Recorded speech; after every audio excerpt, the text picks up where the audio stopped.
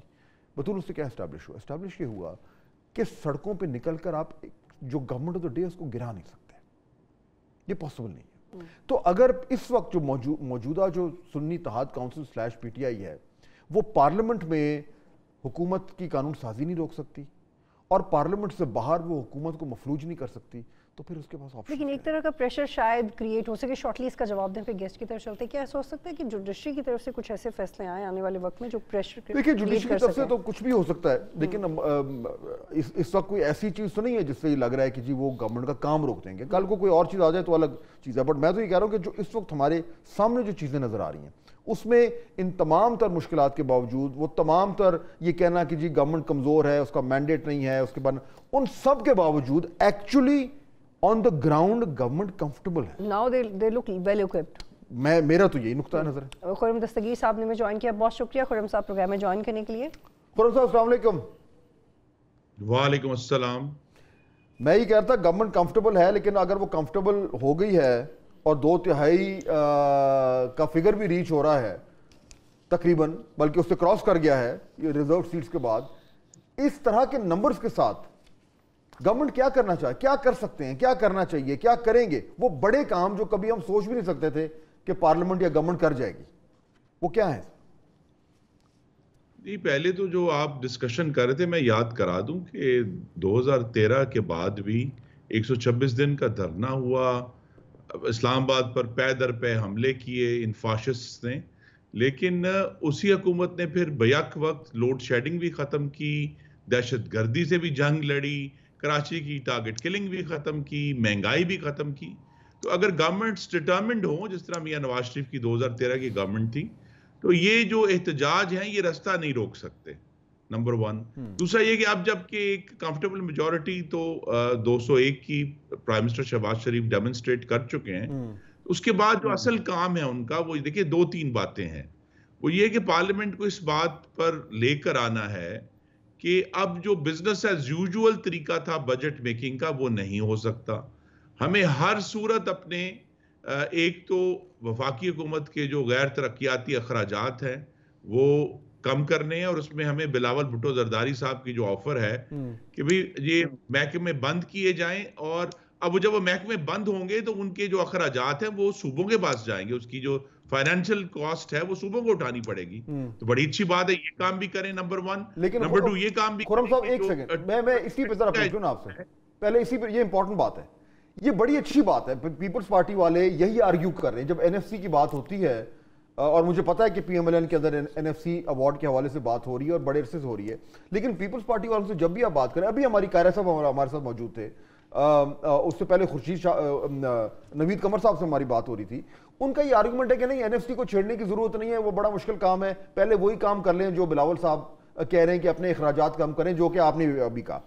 خرم صاحب یہ کہنا تو بڑا آسان ہے بٹ کرنا بڑا مشکل ہے, اور آپ سے بہتر کون جانتا ہے جتنی باری آپ منسٹر رہ چکے, یو نو کہ منسٹریز کو بند کرنا آپ کو فیڈرل لیول پہ کیا آبسٹیکلز آتے ہیں, بیوروکریسی کا کیا ری ایکشن ہوتا ہے, دیگر کیا ایشوز ہیں, تو یہ پھر اگر پہلے کبھی نہیں ہو سکا اب اس بار کیسے ہو جائے گا؟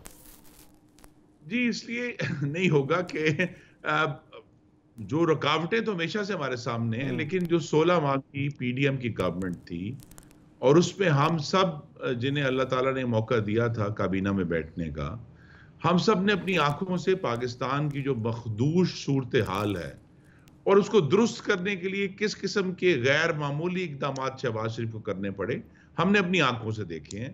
اور یہ کوئی خوبصورت منظر نہیں تھا, یہ بڑا ایک مشکل وقت تھا. تو لہٰذا جو صوبے اپنی ذمہ داری فائنینشیل اٹھائیں گے, جس میں این ایف سی کی تبدیلی کی ضرورت نہیں ہے, این ایف سی کے اندر صرف جو چیز پروپوزل ہے اور وہ رہے گا کہ جو صوبوں کی ہے اس میں کوئی تبدیلی نہ کی جائے, لیکن اس کے اندر پھر آزاد جموں کشمیر, گلگت بلتستان اور جو سابق فاٹا کے ہماری کمٹمنٹس ہیں وہ بھی صوبوں کی پرسنٹیج میں سے پوری کی جائیں, کیونکہ وہ بھی صوبے ہیں, وہ بھی پاکستان کے شہری ہیں. کیونکہ وفاق کے اوپر جو اس وقت آئی تھنک سب سے بڑا کرائسس ہے. ٹھیک ہے, تو ایک تو یہ ہو گیا, دوسرا 62-63 آرٹیکل 62-63 جو ہے وہ امینڈ ہونے جا رہا ہے. نہیں, وہ اس وقت بہت ہائی پرائورٹی نہیں ہے.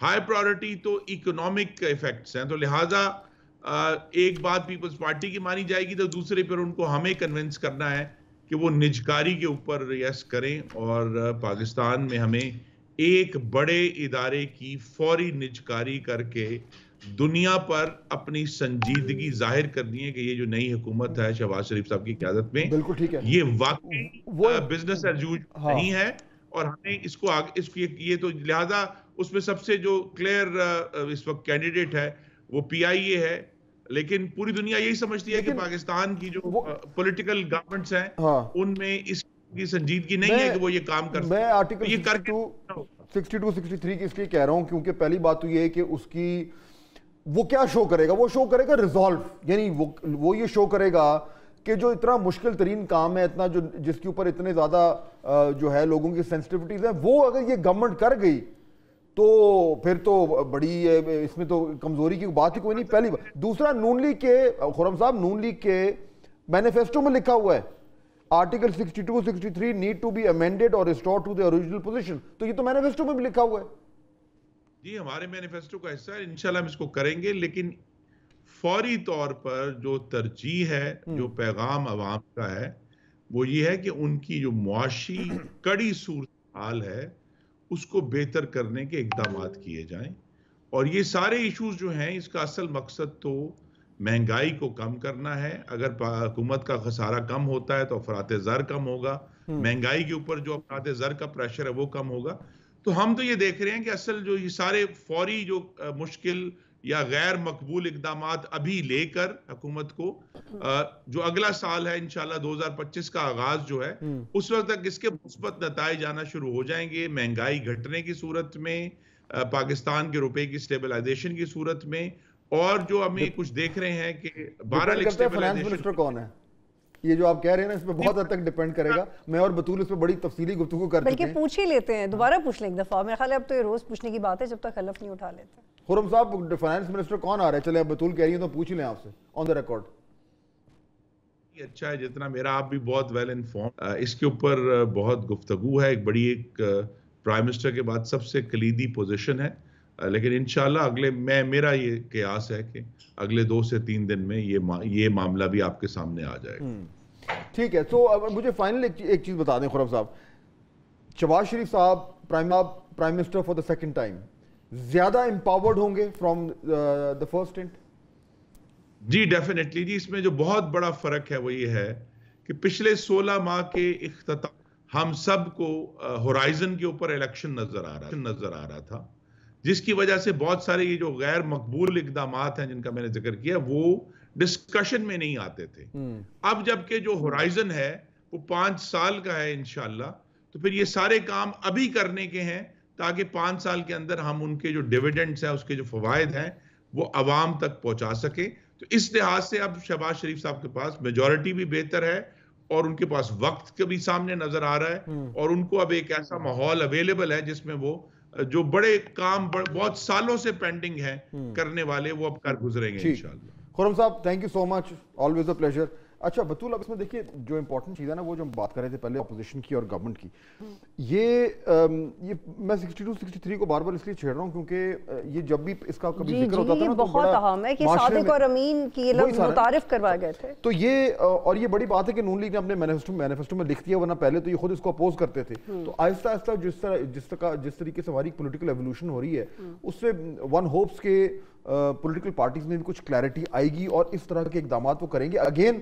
یہ کہنا کہ جی 62-63 پرائرٹی نہیں ہے، میرے خیال میں پرائرٹی اس حوالے سے ہے، اور مجھے لگتا ہے انہیں اس اپرچونٹی کا فائدہ اٹھانا چاہیے، چاہے ججز کی اکاؤنٹیبلٹی ان کے مینیفیسٹو میں ہے، لیکن جو مظاہر نقوی کا ریپ اپ ہوا کیس، اب دیکھتے ہیں نون لیگ اس پہ کیسے ریئیکٹ کرے گی۔ اس میں سو آئی تھنک امپورٹنٹ یہ ہے کہ یہ جو نیا جو آیا ہے بالکل معاملہ اس کا نمبرز کا نا، اس نمبرز کے حوالے سے اب یہ پریشر نون لیگ پہ بڑھ رہا ہے اور بڑھنا چاہیے بھی، بالکل ضروری ہے۔ دیکھیں نا، یہ میرا اور آپ کا اور پاکستان کے عوام کا اب یہ یعنی یہ ایک طریقے سے ایک حق بنتا ہے کہ ہم ان سے پوچھیں کہ اب تو آپ کے پاس نمبرز بھی ہیں، بالکل اب کریں نا وہ کام جو سارے، دیکھیں باتوں کے چیمپئن تو سارے ہوتے ہیں، لیکن جب آپ کے پاس نمبرز بھی ہیں، آپ کے پاس سپورٹ بھی ہے، آپ کے پاس 1 پیج بھی ہے، تو پھر کریں، اب کام کریں۔ اور فات صاحب، آپ کو یاد ہے کہ جب نیب کی امینڈمنٹس تھیں، جب تک پی ٹی آئی چھوڑ چکی تھی پارلیمنٹ میں بیٹھنا،